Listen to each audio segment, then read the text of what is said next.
It was the kind of dinner where the silverware gleamed too much and everyone forgot how to make eye contact unless they were bragging.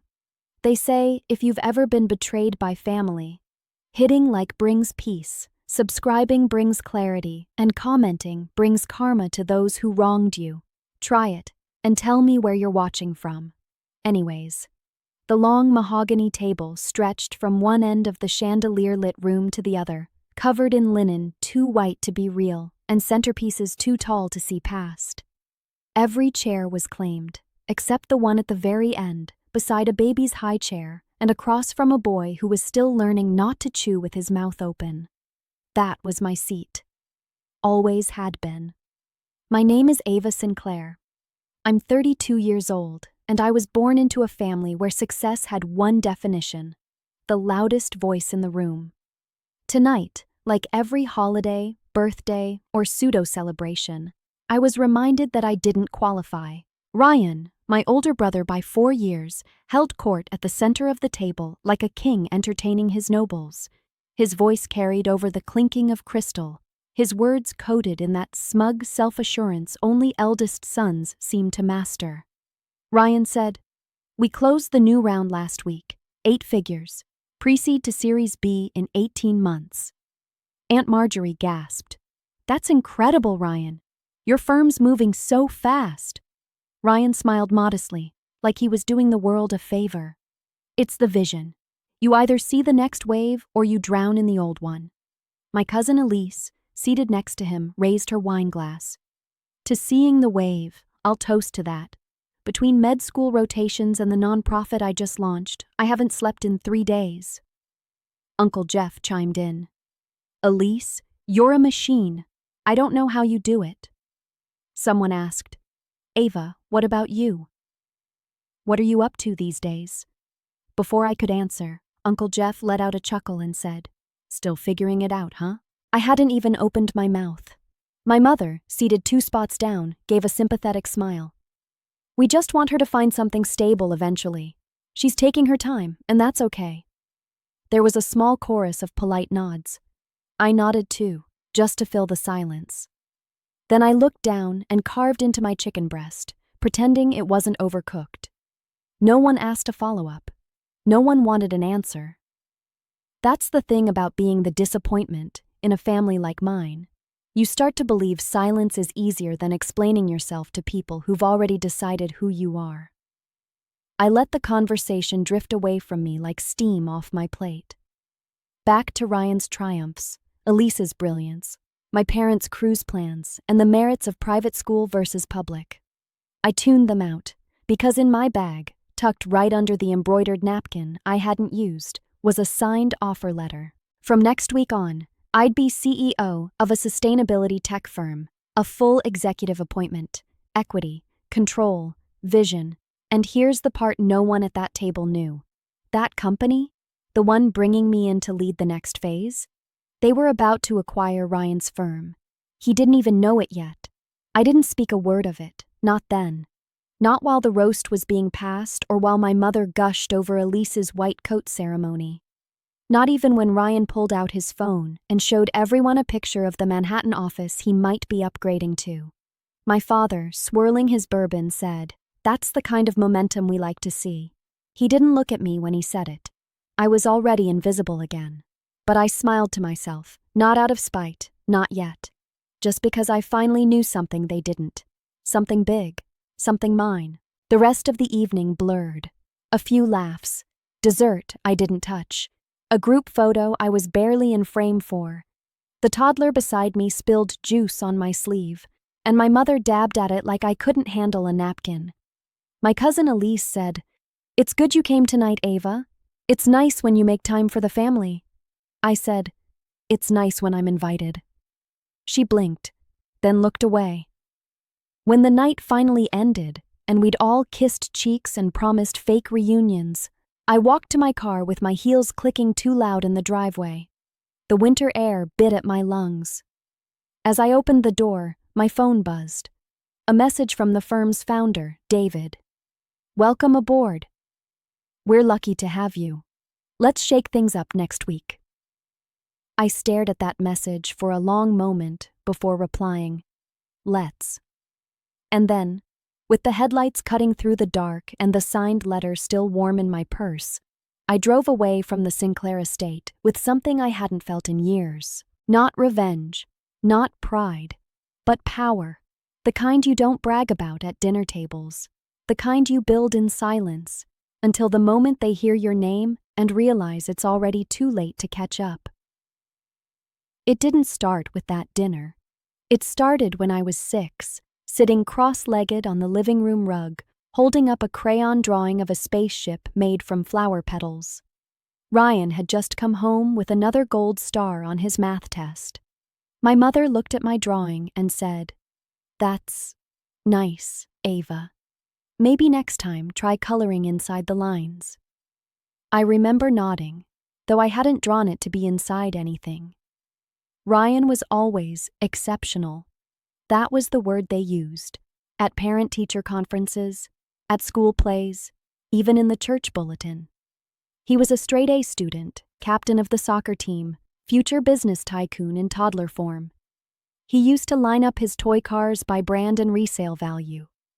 I used to name mine and make up stories where they went on adventures. He got trophies. I got participation. He got tutored in calculus at 15. I was sent to handwriting camp because my cursive was too whimsical.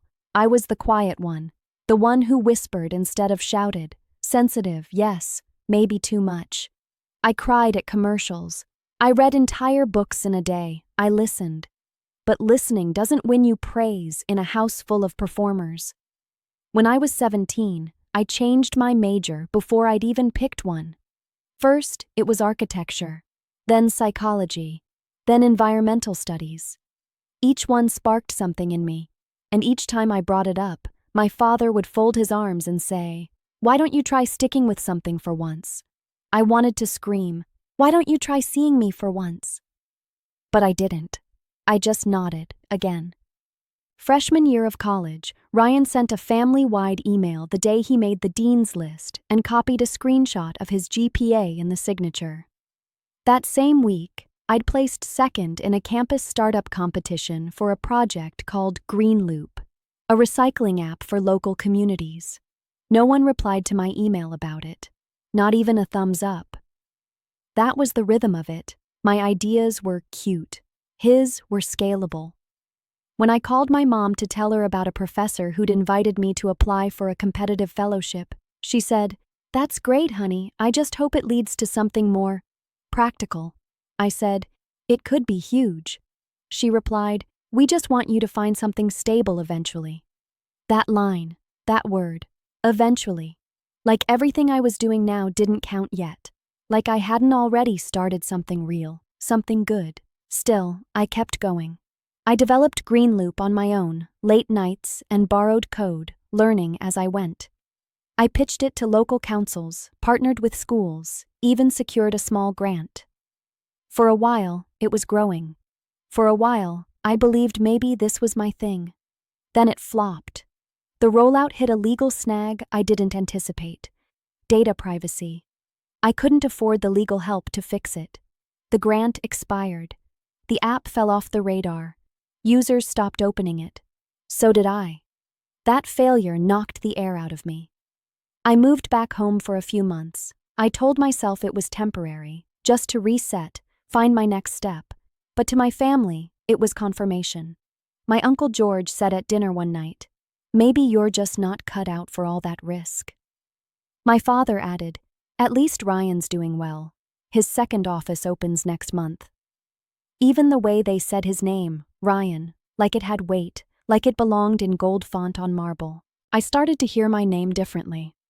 Lighter, almost apologetic, like it needed defending.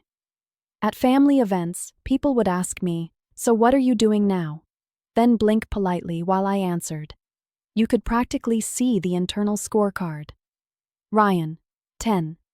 Ava, needs improvement. One time, I overheard my mother on the phone with Aunt Linda. My mother said, "Ava's just wandering. We don't really know what to do with her." I stood in the hallway, frozen. I wasn't lost. I just wasn't where they wanted me to be.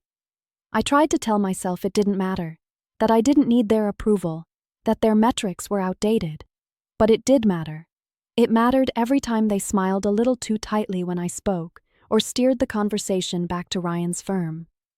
At my cousin's wedding, they sat me at the kids' table. When I asked why, my aunt shrugged and said, "We weren't sure if you were bringing a +1. It's just easier this way." That night, I cried in the hotel bathroom while Ryan gave a toast, and everyone clinked glasses to his success. I wasn't jealous of his wins. I was starving for space to have my own. Because I had ideas. Good ones. But when no one believes in you, not even the people who raised you, it gets harder to believe in yourself. I remember pitching an early prototype of a biodegradable packaging solution to my father, just hoping for feedback.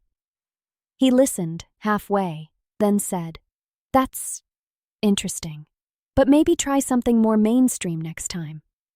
Then he patted me on the shoulder like I'd built a Lego castle and said, "You'll figure it out eventually." Eventually, again. That word, over and over again, became my cage. The way they said it, kindly, with a smile, made it sound like encouragement. But it wasn't. It was dismissal dressed up as concern. Every time something didn't work out, I imagined their private conversations. "She means well. She just needs direction. At least Ryan's doing well." That line became the family refrain, spoken when I wasn't in the room. Sometimes even when I was. And yet, I didn't quit. I kept learning, watching, sketching, taking odd jobs to fund little experiments, freelancing, consulting, testing things in silence. They thought I was floundering, but I was fermenting, growing beneath the surface, building roots where no one was looking. It hurt, being the footnote in a family of headlines. But pain teaches you things applause never can. And I was about to use every ounce of it. The turning point didn't come with a bang. It came with a coffee. Specifically, a lukewarm oat milk latte, served in a chipped mug at a no-name cafe where I used to pick up weekend shifts wiping tables. My old college roommate, Liana, had messaged me the night before. "I'm in town. Want to catch up?" I almost said no.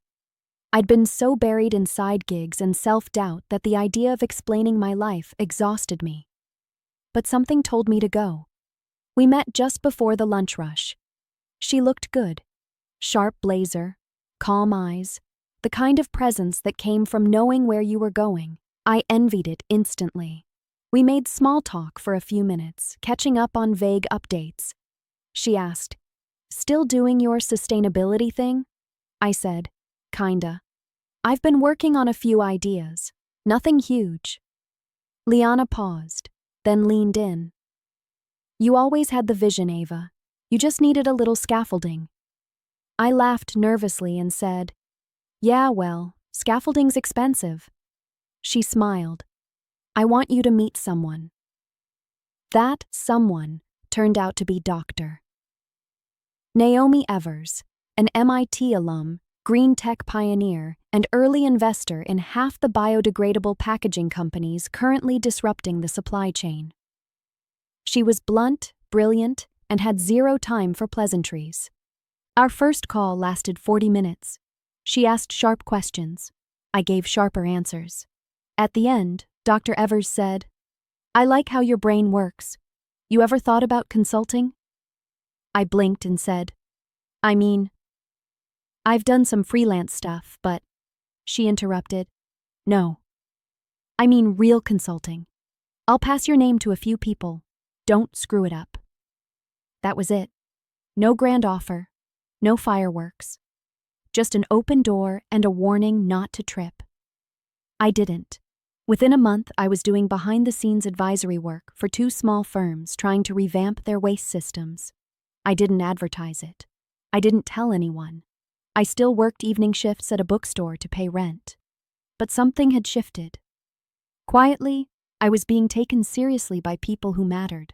I started tracking inefficiencies in warehouse disposal systems. I built mock platforms for local composting networks. I began drafting a proposal for something I called Verdance, a sustainable product platform that could help small businesses transition away from single-use materials without tanking their margins. It wasn't glamorous. It was spreadsheets, logistics, late nights, and the occasional pizza slice over a warehouse floor plan. But I was building something, and this time, no one knew to roll their eyes at it. I worked in silence. I stayed off social media completely. I didn't post updates. I didn't share milestones. I wasn't trying to impress anyone. I was trying to make something work.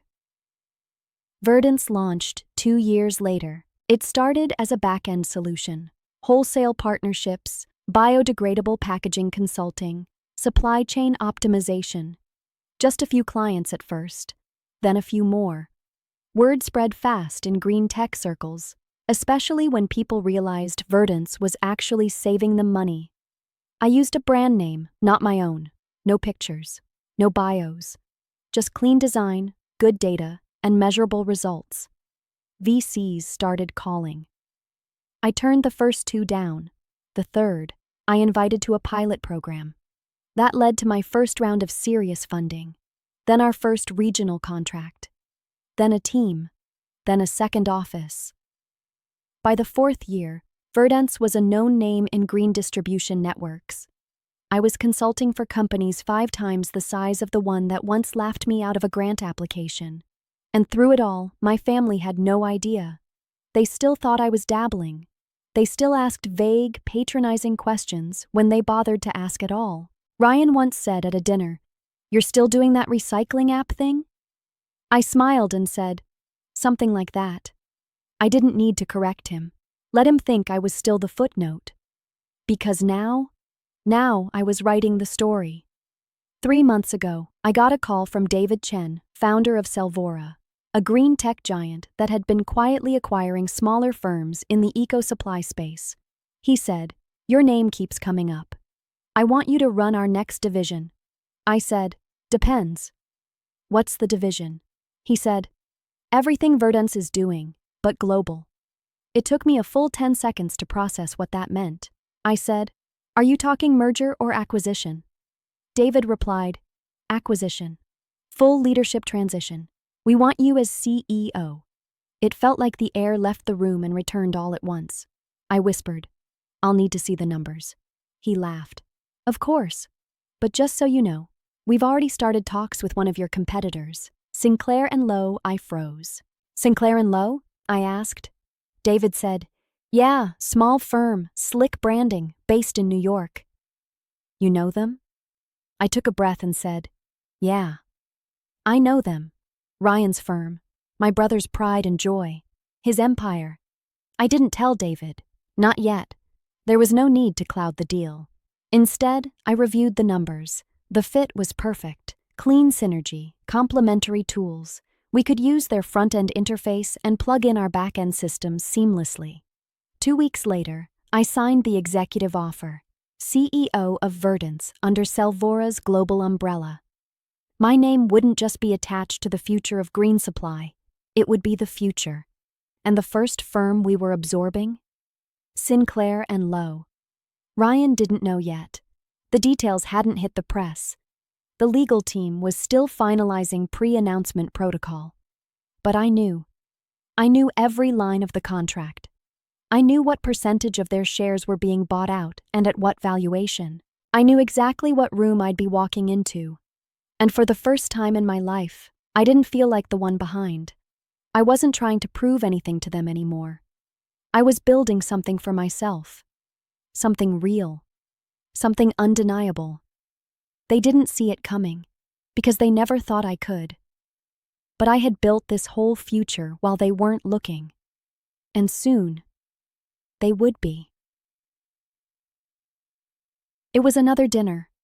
Not as formal as the last one, no place cards or crystal stemware, but still rigid enough that every napkin was folded into a swan and the salmon had a glaze that tasted like ambition. We were at my parents' house this time, celebrating Ryan, again.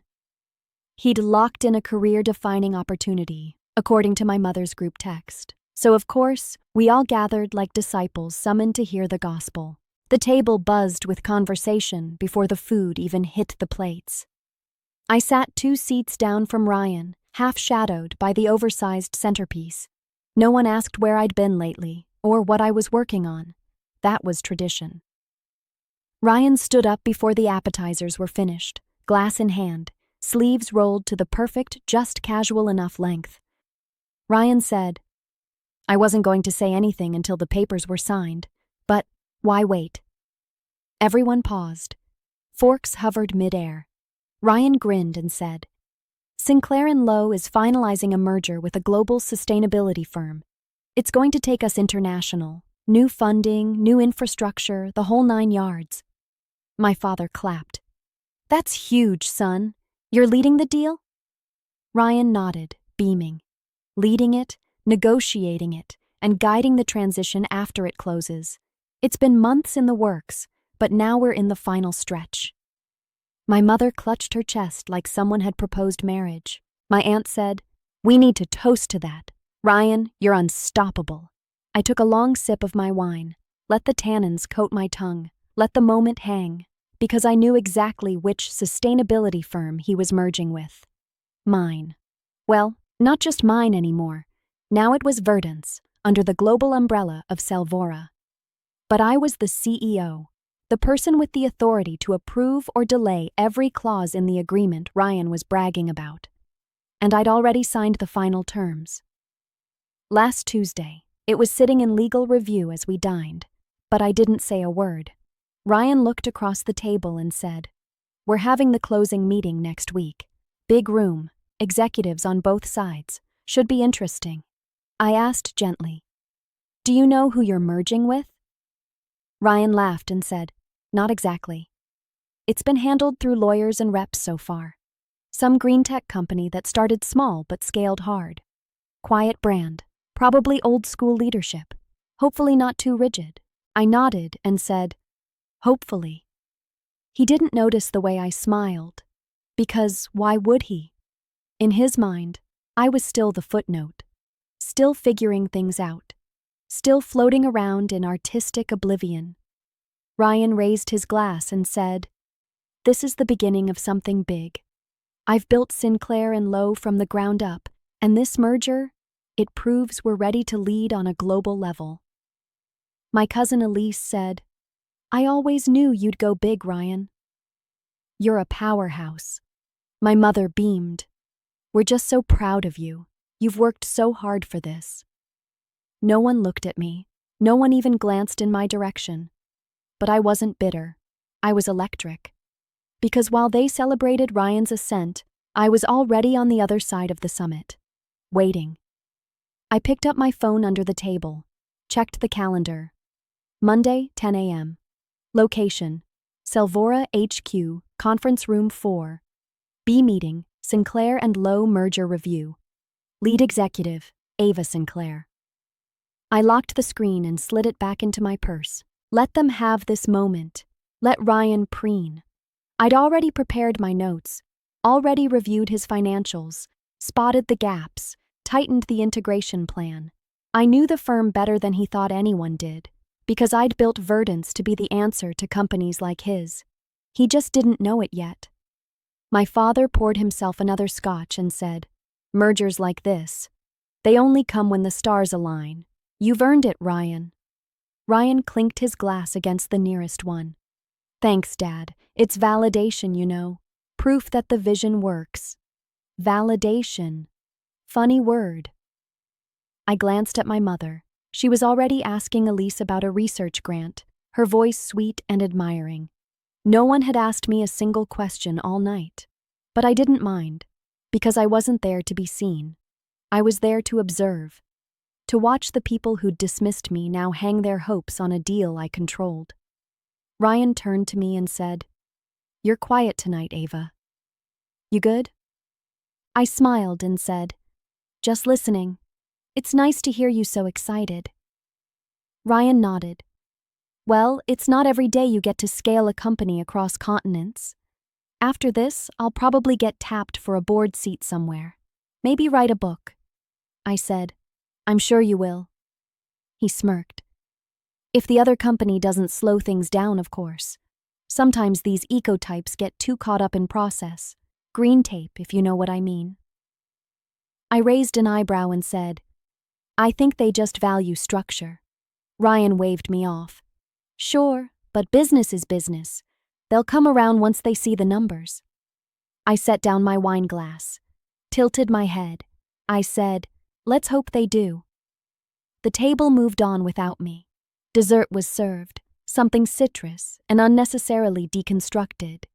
The conversation shifted to politics, then back to Elise's residency. And through it all, I sat quietly. Already writing my opening line for the meeting next week. Already imagining Ryan's face when the doors opened and I walked into the room, not as his sister, but as his new superior. There's a unique kind of power in letting people underestimate you, in giving them enough rope to decorate their own illusions, and then, in one sharp tug, shifting the entire narrative. I excused myself early, said I had an early morning. No one tried to stop me. As I stepped out into the crisp night air, I looked up at the sky. Stars blinked faintly behind suburban light pollution. I whispered to myself, I hope they like surprises. Monday morning arrived sharp as glass.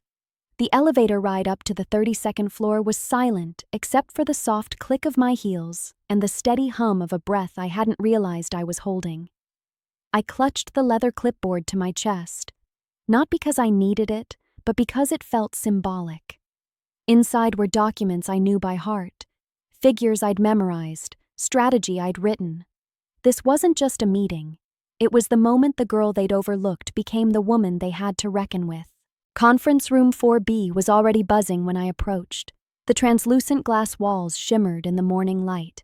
I could hear laughter, loud, confident, unbothered. Ryan.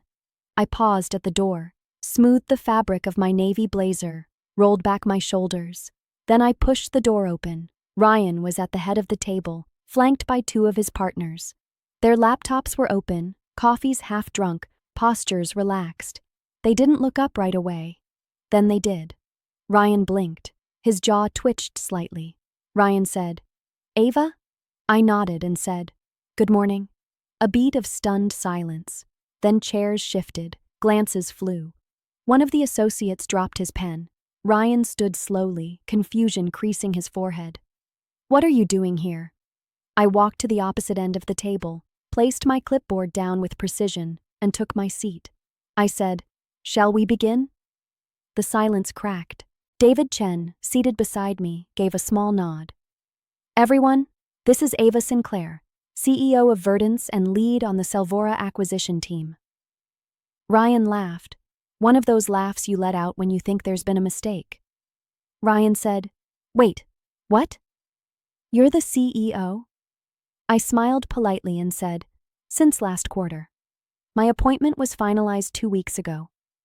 His eyes darted toward David, then back to me. This has to be some kind of joke. I opened my folder. You'll find the updated terms on page 3. Let's review them together. His partners straightened in their seats. One of them cleared his throat. Another whispered something inaudible. Ryan said, You can't be serious. This is my sister. You didn't tell me. David cut in. We don't disclose executive appointments prior to legal clearance. It's protocol. Ryan looked at me again, this time differently. Less annoyed, more wary. He said, You knew about this last week. At the dinner. You said nothing. I replied, You didn't ask. The silence that followed was heavy, almost reverent, like the room was catching up to what had just happened. I clicked my pen. Let's proceed. For the next hour, I led the meeting. I outlined our integration strategy, walked through phase transitions, laid out our expectations for performance metrics and cost synergies. I spoke clearly, calmly, with total command.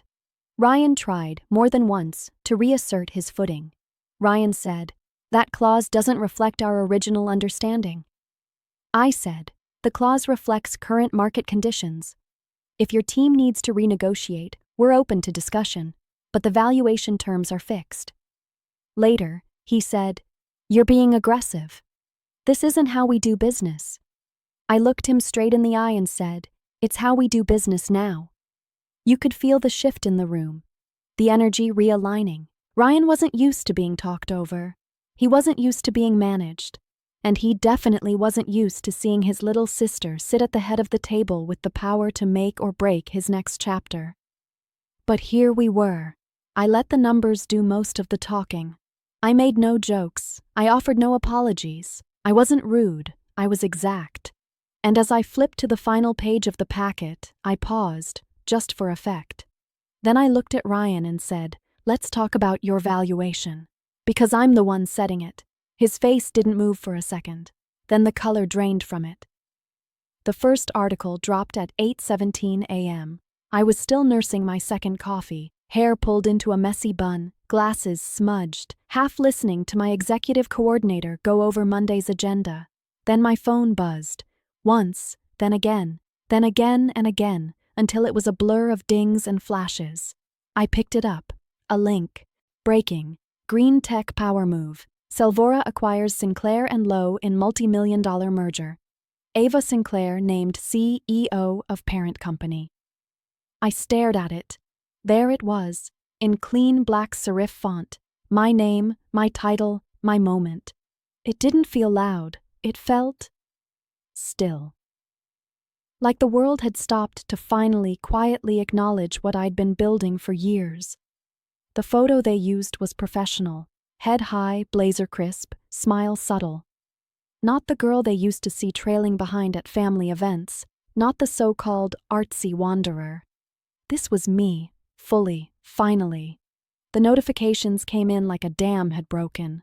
Old colleagues, former classmates, contacts I hadn't spoken to in years. "Is this real? You're the CEO? Holy hell, Ava.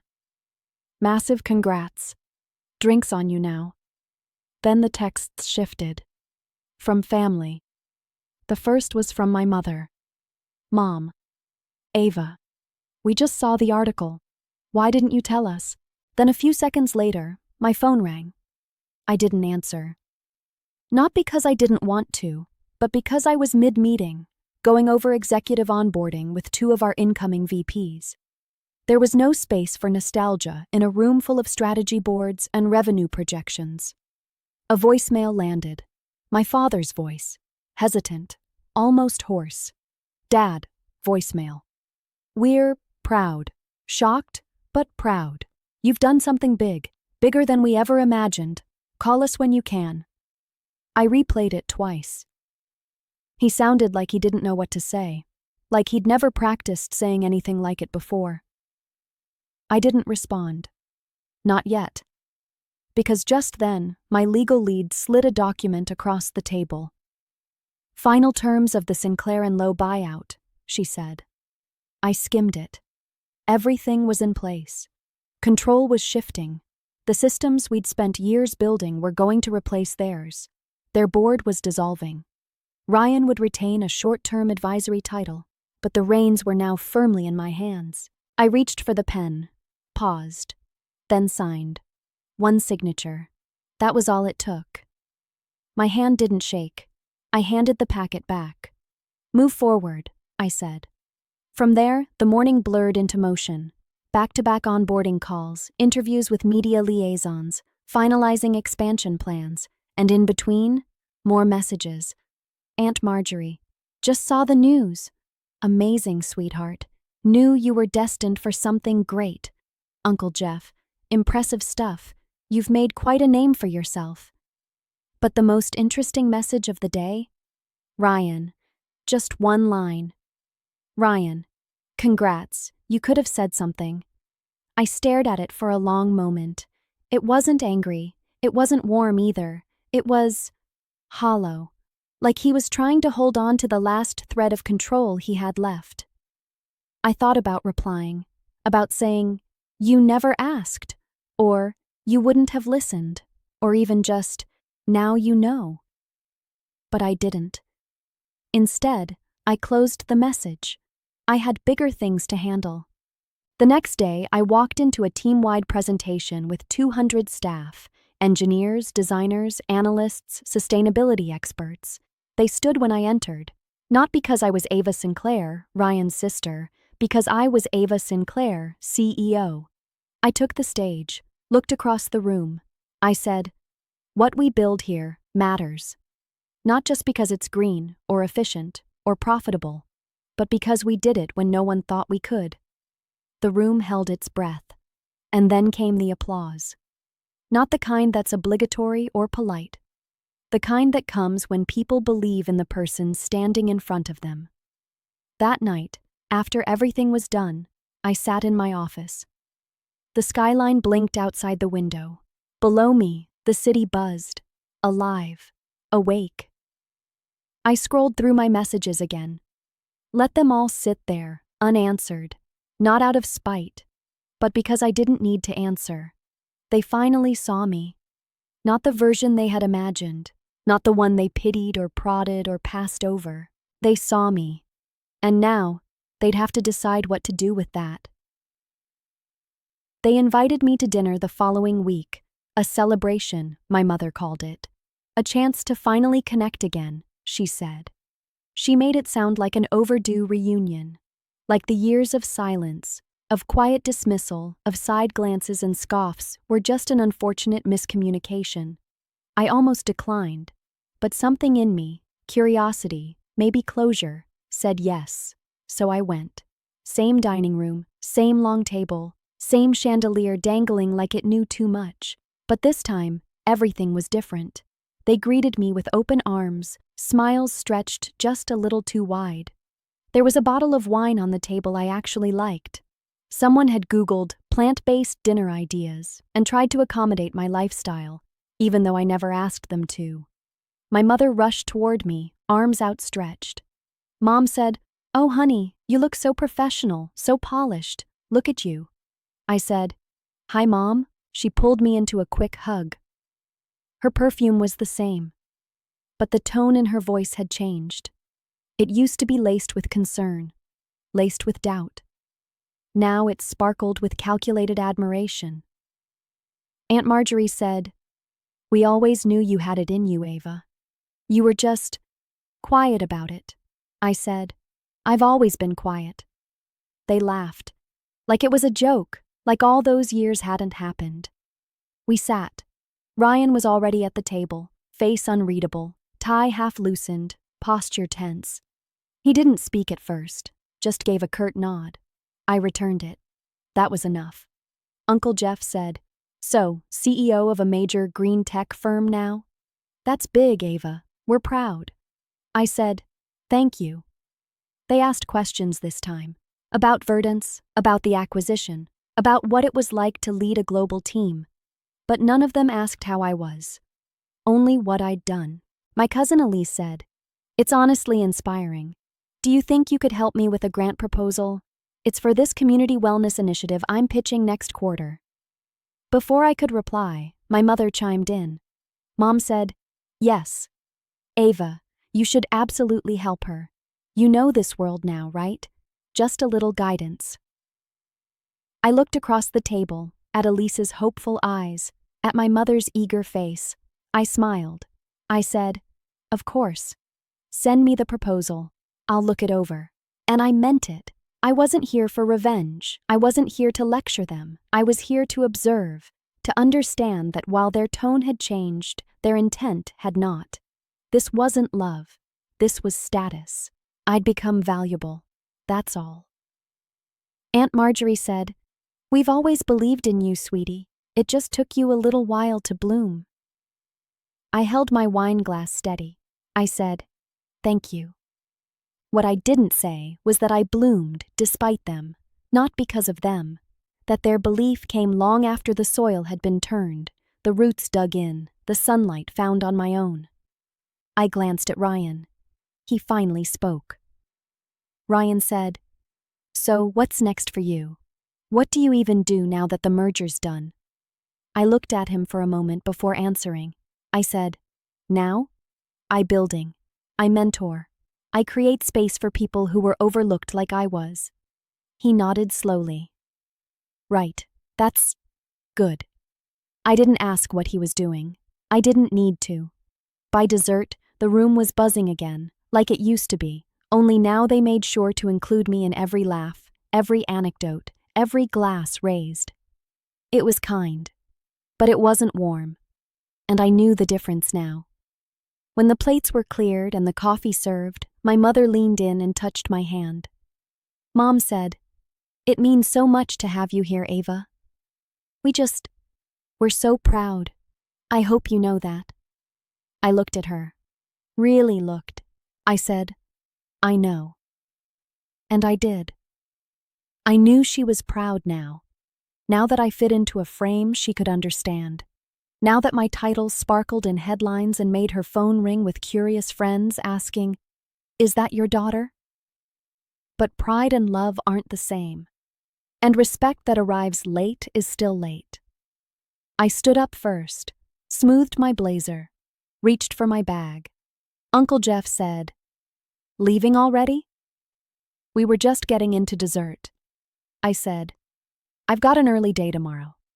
My mother said, "At least let us pack you something to take home." I smiled. I said, "That's okay. I have everything I need." I hugged a few of them goodbye, politely, lightly, no weight to it. Ryan didn't stand. I didn't wait for him to. As I walked out into the evening, I didn't look back, because I'd already taken everything I came for. Not their praise, not their approval, but proof. Proof that I'd changed. And they hadn't. They finally saw me. But by then, it didn't matter, because when I left that night, I left on my time. Not theirs. Disappointment used to be the word that haunted me. It wasn't shouted or hurled. It crept in quietly, tucked between tight smiles and unfinished questions. It was in the way they paused before introducing me, in how they'd say, "This is our son, Ryan. He just launched his second firm. And this is Ava. She's figuring things out." I learned to dread family gatherings. I'd spend hours getting ready, practicing answers to questions they wouldn't really ask. Then I'd sit in the car outside the house, hands clenched on the steering wheel, talking myself down from the panic rising in my throat. "You belong," I'd whisper to myself. But once inside, I'd be invisible again. I remember one night, years ago, after Elisa's graduation dinner.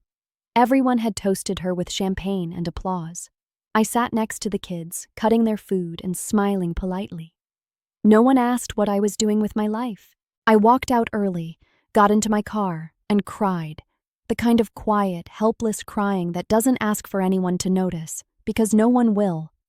That was the night I decided to stop trying to prove anything to them. I stopped chasing their praise, stopped apologizing for being the different one. But that decision wasn't a clean break. It was a slow, stubborn process. One that required me to peel their voices out of my head every time I hesitated. Every time I thought, maybe they were right, because their voices were persistent. "You're too sensitive. You're too scattered. You're not like Ryan." And for a long time, I believed them. I let their vision of me become a mirror I couldn't escape. But the thing about mirrors? You can choose to look away. So I did. And I looked inward instead. I followed the part of me that got excited about solutions no one else saw. The part that saw beauty in compost cycles and innovation in silent processes. I stopped needing noise to validate my direction. And now I run a multi-million-dollar company built on those same quiet instincts. Verdance isn't just profitable. It's disruptive in all the right ways. We're changing how cities manage waste, how companies build supply chains, how communities rethink what sustainable business looks like. We're not flashy, we're effective. And I've built a team that reflects that. Engineers who were told they were too introverted, designers who were overlooked because they weren't charismatic enough, analysts who were brilliant but dismissed. I see them because I was them. Every Monday, we have a 30-minute block I call the Unheard Hour. It's a space where the soft-spoken people in the room speak first.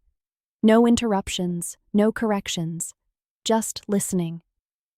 You'd be amazed what people reveal when they don't have to fight to be heard. That's my real legacy.